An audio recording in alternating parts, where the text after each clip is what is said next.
Amigos queridos, confiantes na misericórdia de Deus em favor de todos nós, convidamos a todos a unificarmos o nosso pensamento no diapasão do Evangelho de Jesus, para juntos formarmos um feixe de luzes que buscam o Mestre amado em nossas vidas, para que a nossa sintonia se faça contínua cada dia mais com os ensinamentos de Jesus na terra. Abençoa, Senhor Jesus, a todos nós reunidos em Seu nome e permita, Mestre, que possamos refletir profundamente sobre os ensinamentos de vida eterna, estes clarões de luzes que iluminam o nosso caminho e nos conduzem ao reino de Deus. Ampara-nos nesta hora, Senhor, envolva-nos em vibrações suaves e pacificadas, para que, fortalecidos e alentados neste amor que nos aquece, possamos seguir confiantes e resolutos. Assim, Mestre amado, sentindo a presença honrada e amiga dos seus tarefeiros, estes que nos acompanham no Evangelho desta manhã, nos entregamos, Senhor, confiantes. Obrigada, amigos queridos. Obrigada, Senhor Jesus. E que assim seja, Mestre.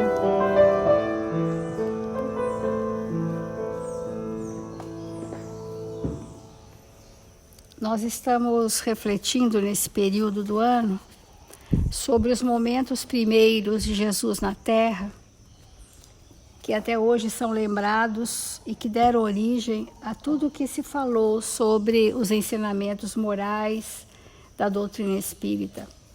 E o item que nós estamos refletindo do livro Boa Nova é sobre os discípulos, é o capítulo número 5, os discípulos. E nós estamos naquele momento em que Jesus reúne os 12 para traçar com eles um plano de trabalho.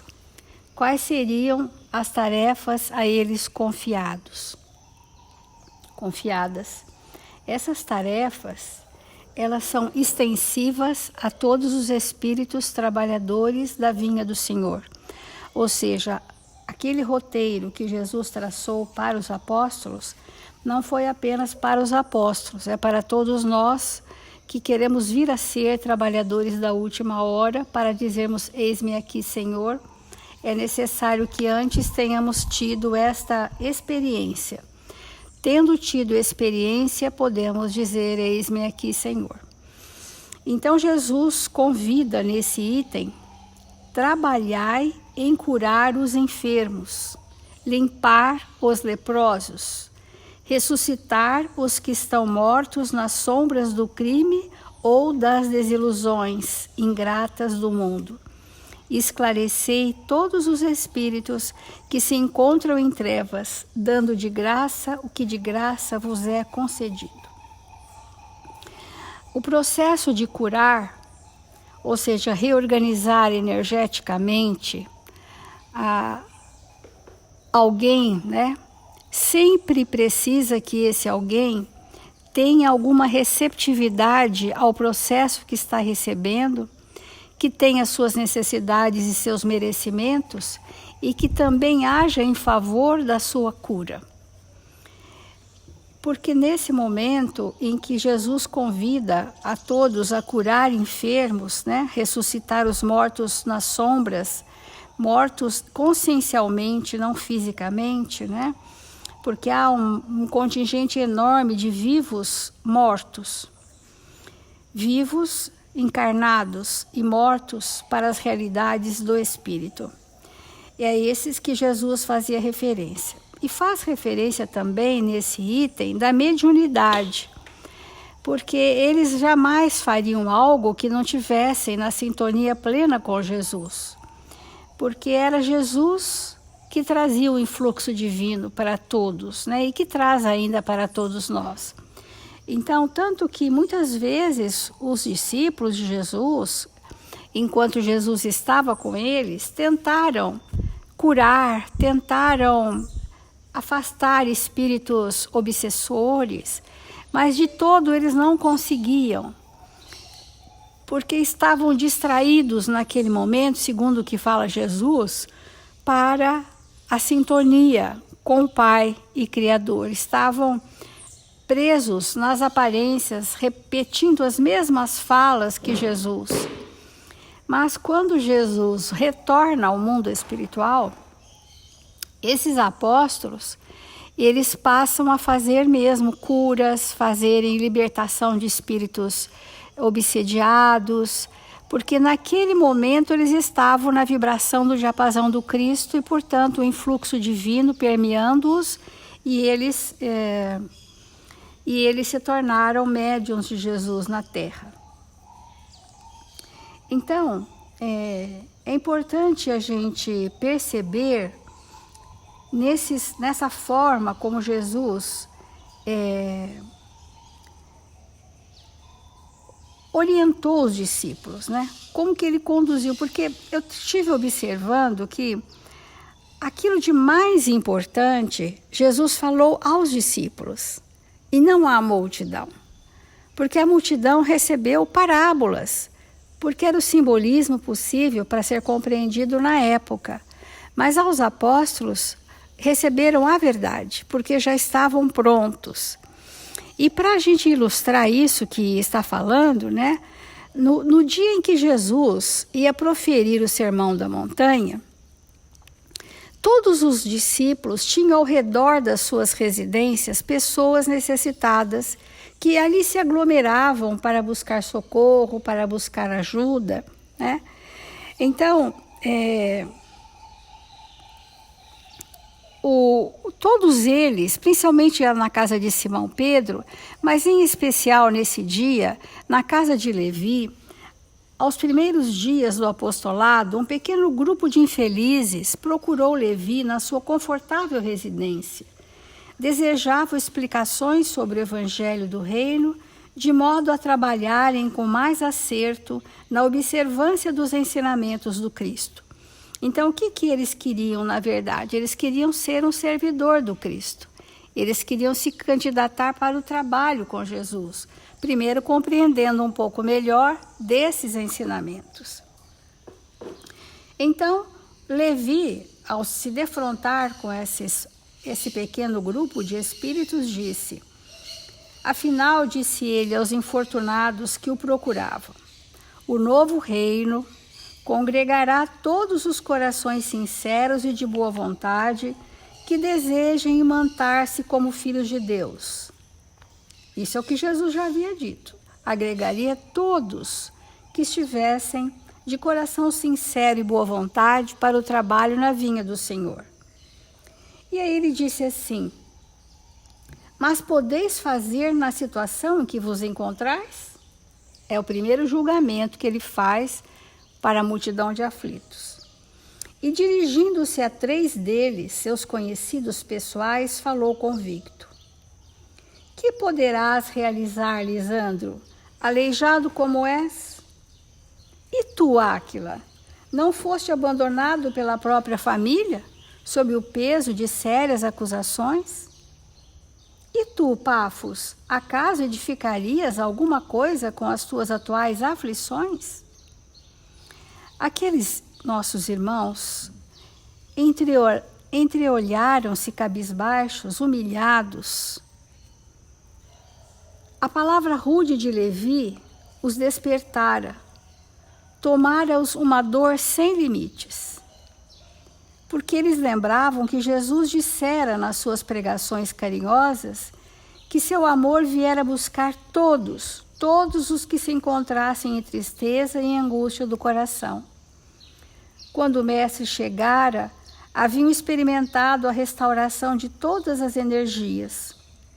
Jubilosos aguardavam a sua presença relativamente ao Pai justo e bom que Jesus havia apresentado a todos nós. Queriam ser de Deus, vibrar com a exaltação das promessas do Cristo, Porém, a palavra de Levi novamente os arrojara à condição desditosa. Isso vale para nós entendermos, na atualidade, que ainda hoje nós confundimos as condições para sermos do reino de Deus, simbolicamente, esse estado de consciência do trabalhador, daquele que está fazendo os seus compromissos reais com o Cristo perante a sua consciência, que já se pacificou, com as questões do homem no mundo. Então, na oportunidade, também Levi, entre outros discípulos, ainda fazia uma confusão, vamos dizer assim, entre os conceitos do reino dos homens e do reino de Deus. O que era necessário para sermos discípulos, ou seja, seguidores de Jesus, era a sinceridade do sentimento, a vontade sincera de se transformar e o espírito dado ao trabalho. Esse é um requisito muito importante. Daí a uns instantes, Jesus chega na casa de Levi e com André, irmão de Pedro, e então Levi leva para Jesus o seu feito, sentindo que ele tinha feito o melhor, protegendo Jesus de tantas pessoas inadequadas e que ele estaria ali como um guardião para selecionar aqueles que teriam maiores recursos para serem os discípulos, que hoje traduziríamos pelo trabalhador espírita cristão, pelos trabalhadores da última hora. E ainda argumenta, mas Senhor, o que conseguirias com esses mendigos, aleijados, mas lembrando-se de súbito que os demais companheiros eram criaturas pobres e humildes, porque os que Jesus já havia convidado, os 12 apóstolos, já eram essas criaturas, sofridas, simples, humildes.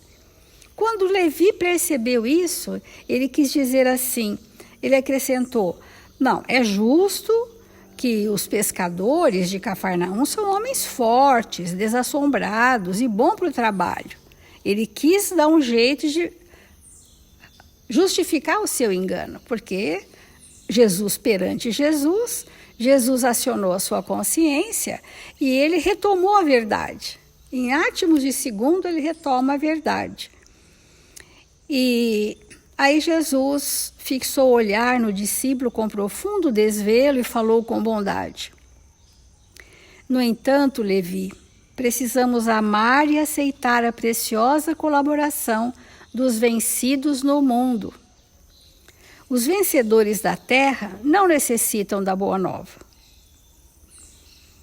E nesse mesmo momento, em seguida, que ainda aqueles infortunados perante o mundo, mais ricos perante Deus, ali estavam, foi que Jesus proferiu a primeira frase da bem-aventurança.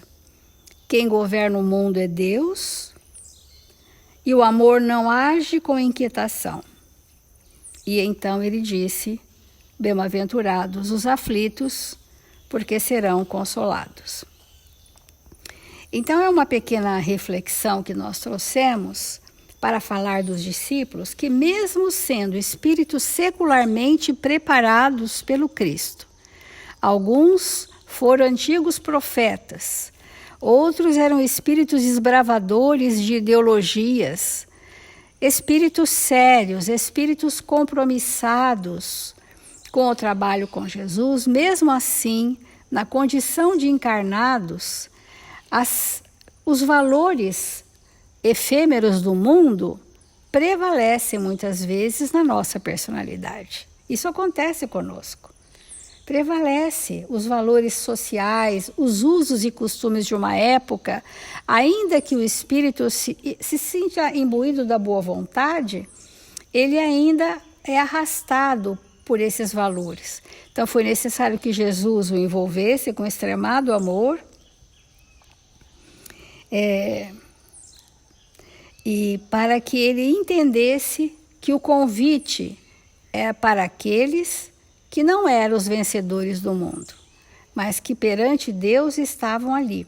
E nós vamos ver depois, mais tarde, os 500 da Galileia, que foram para o monte encontrar Jesus, depois que Jesus já havia retornado ao mundo espiritual, esses 500 da Galileia tinham o perfil desses que estavam ao redor da casa de Levi. Eram os mesmos que se arrastavam para chegarem ao monte. E a esses Jesus convidou a tarefa milenar de serem os multiplicadores do seu evangelho em todas as épocas da humanidade, por todos os milênios. Reencarnariam nos vários segmentos da sociedade humana para levar a verdade aos corações. E que então, temporariamente, naquela existência, estavam numa condição de sofrimento, mas havia no espírito o brilho da prontidão para servir em nome de Jesus.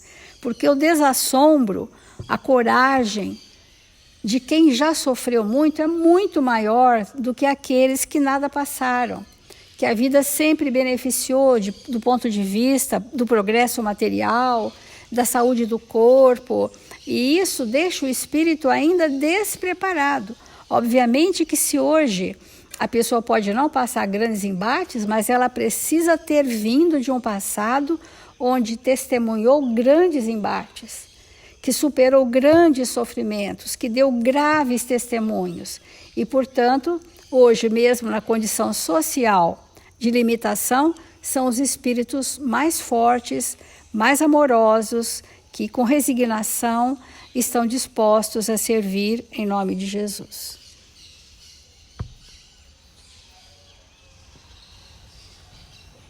Nosso maior desejo nesta existência é de verdade nos tornarmos os discípulos mínimos de Jesus. Considerando que esse movimento dentro de nós vai, com certeza, exigir mudanças profundas. Porque quando Jesus convidou os 12 apóstolos para estar com eles, e obviamente a palavra apóstolos é diferente de discípulos, no princípio, embora estivessem na convivência com Jesus, não se tornaram discípulos de pronto. Não se tornaram. Porque isso é mesmo impossível.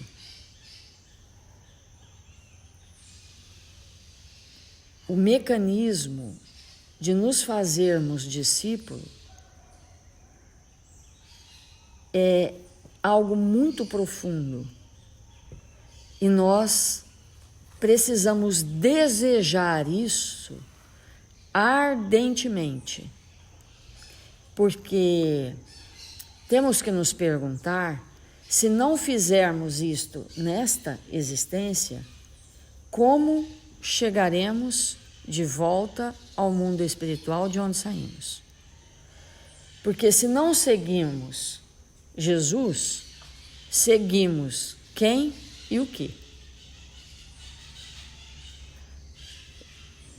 Então, se nesse momento nós ainda não fizemos essa escolha, não decidimos por esse caminho, estamos emperrados aonde e com quem?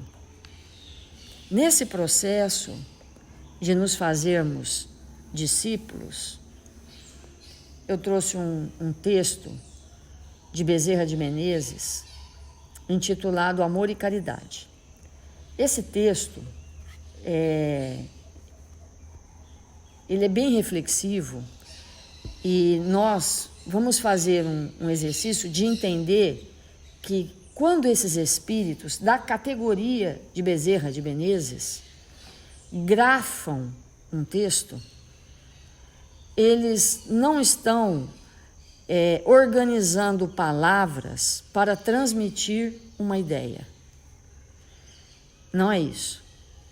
Quando eles grafam um texto, eles estão falando da experiência deles para nós. Porque falar do que eles poderiam não viver seria negar o Cristo, como nós falamos ontem. Porque há muitas maneiras de negar, e uma delas é a incoerência. A incoerência é uma forma de negar.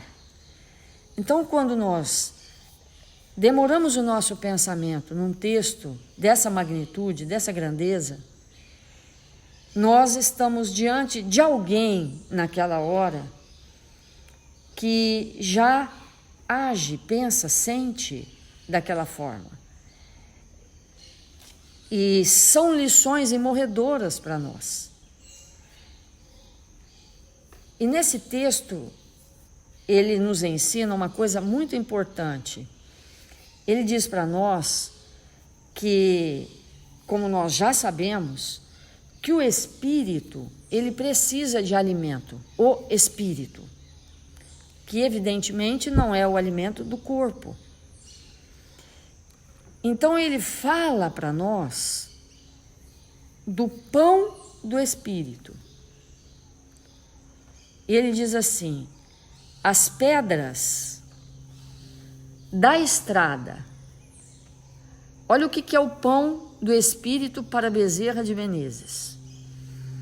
As pedras da estrada se convertem no sublime pão do espírito quando ao toque da compreensão e da boa vontade. Então ele está dizendo para nós que, para os espíritos que são discípulos de Jesus, pedras no caminho é alimento da alma. Olha que espetacular. Porque tocar uma pedra com compreensão e boa vontade gera para o espírito que está nesta condição de ser discípulo, alimento. É disso que os espíritos evangelizados se alimentam, das pedras do caminho.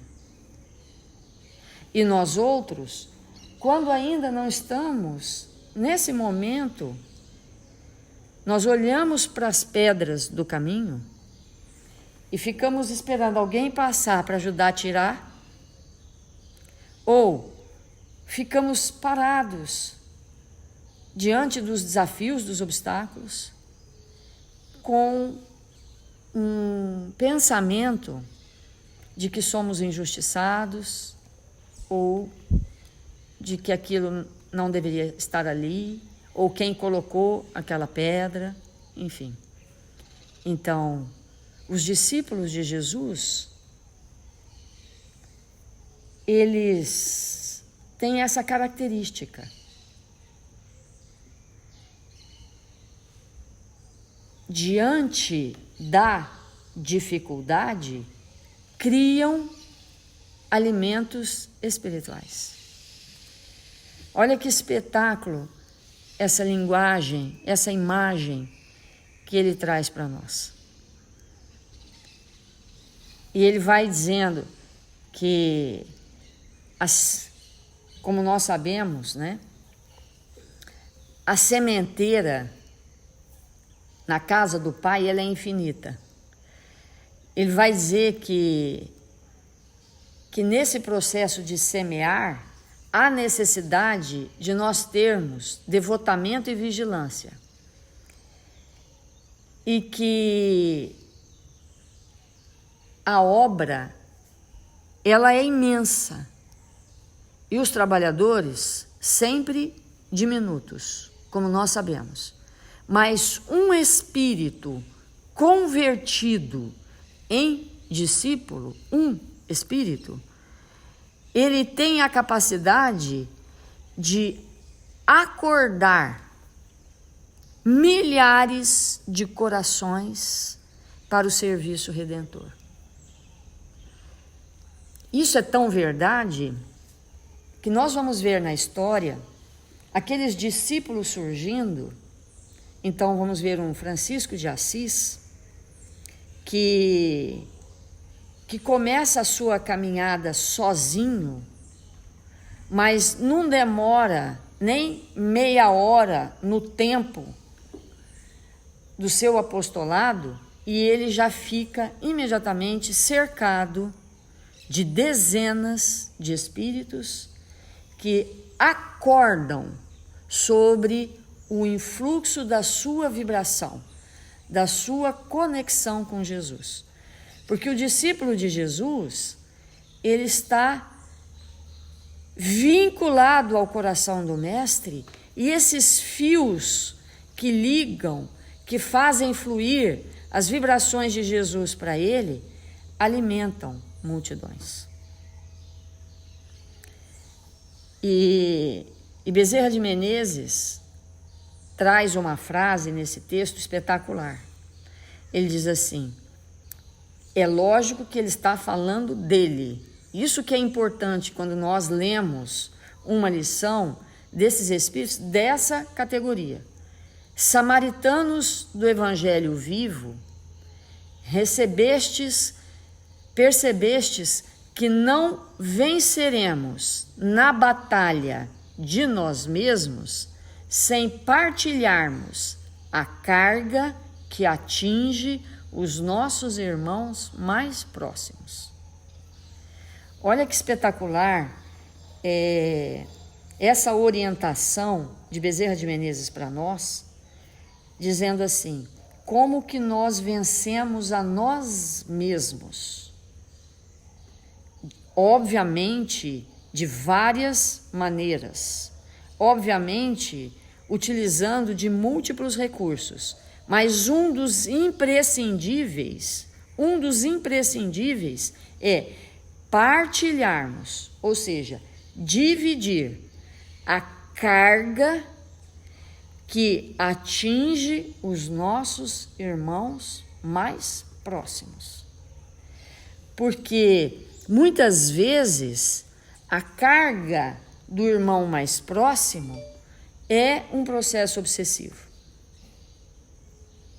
A carga do irmão mais próximo é um estado quase que absoluto de ignorância.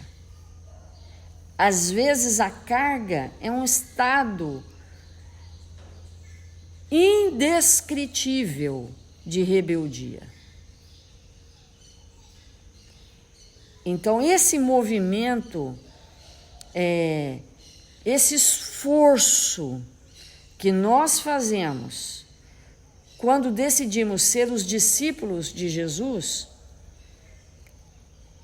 de carregar nos braços, no coração, parte, obviamente que não é tudo, porque parte é do outro, mas parte da carga que o outro traz. Por quê? Porque embora aquela carga que ele traz é fruto da consequência dos seus atos, muitas vezes a ausência de valores, de conexão com o Pai, impede que ele tenha êxito, ele sucumbe no próprio peso. E na medida que nós aproximamos e auxiliamos naquele processo,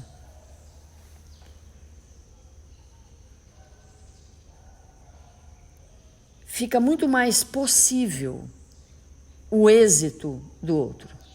Isso é tão verdade que naquele momento crucial em que Jesus está na Via Crucis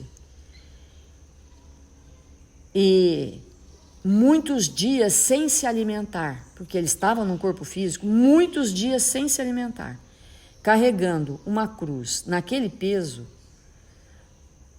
e Jesus não derrogava leis, os soldados, vendo que ele iria sucumbir ali. O corpo não conseguiria mais prosseguir carregando aquela cruz. E aí a cena ficaria comprometida para o poder do mundo. Então, um soldado romano requisita que o Simeão carregue, que o Cirineu carregue a cruz.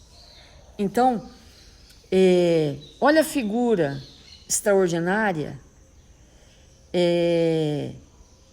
para que nós possamos realmente perceber qual é o exercício que nós temos que fazer na qualidade de nos transformarmos em discípulos. Então, será que nós percebemos? Vamos fazer essa pergunta. Será que nós percebemos a carga que o outro carrega? E que invariavelmente ele não dá conta? Então, essa recomendação, ela é muito importante. Se queremos ser discípulos, vamos ter que auxiliar nesse processo. Mas será que a gente percebe isso? Será que a gente percebe, no ambiente que nós nos encontramos, que aquele espírito traz uma carga? Não é que é maior do que ele dá conta, porque nunca é maior do que nós damos conta. Mas a infantilidade dele projeta na mente dele essa ideia. Então, somos nós os convidados a dizer, não, eu divido com você. Porque invariavelmente o que a gente fala para a pessoa, quando ela chega para nós e fala, eu não estou dando conta, a gente fala assim, mas Deus não dá o frio maior que o cobertor? Deus não dá a carga maior do que a gente pode suportar? Esse é o nosso discurso. É isso que a gente diz para o outro. Como se isso pudesse realmente consolar. Quantas vezes nós emitimos esta opinião que é fruto de uma ociosidade espiritual? Então, um amigo, companheiro, alguém chegou para nós e disse, então eu não estou dando conta? Qual é a postura do discípulo? Não está dando? Então vamos junto dar. Esse movimento é um movimento que nos coloca numa posição superior. Então vamos fazer a nossa prece, amanhã continuamos.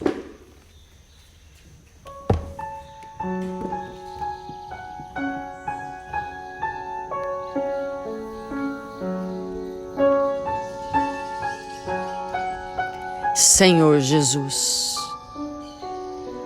divino amigo das nossas vidas, nós nos encontramos em Seu nome. Estamos desejosos, Mestre, de mudarmos completamente a visão que temos do mundo, aprendendo as Tuas lições de vida eterna. Sejamos nós, Senhor, aqueles espíritos a dividir com os nossos irmãos, com os espíritos mais próximos, a carga pesada de uma existência de provas e expiações. Que sejamos nós, Senhor, os espíritos a estender as nossas mãos para aqueles que se encontram aflitos, caídos no caminho, necessitados de amparo, de socorro, de bom ânimo. que nós possamos nos fortalecer neste amparo, oferecendo do que temos de melhor. 1000 vezes obrigado, Senhor, por estas lições extraordinárias que chegam aos nossos corações, nos convidando à mudança. A sensibilidade real do Espírito, Senhor. Que sejamos amigos dos amigos, companheiros uns dos outros. E nesta hora abençoada, rogamos amparo aos nossos irmãos registrados nos cadernos de vibração da nossa casa e de todas as casas irmãs. Rogamos, Senhor, pelo nosso país, por esta pátria amada, porque aqui nascemos destinados a nos tornar seus discípulos, aprendendo o Evangelho, vivendo de acordo com as tuas leis, e que o Senhor nos abençoe, hoje e sempre.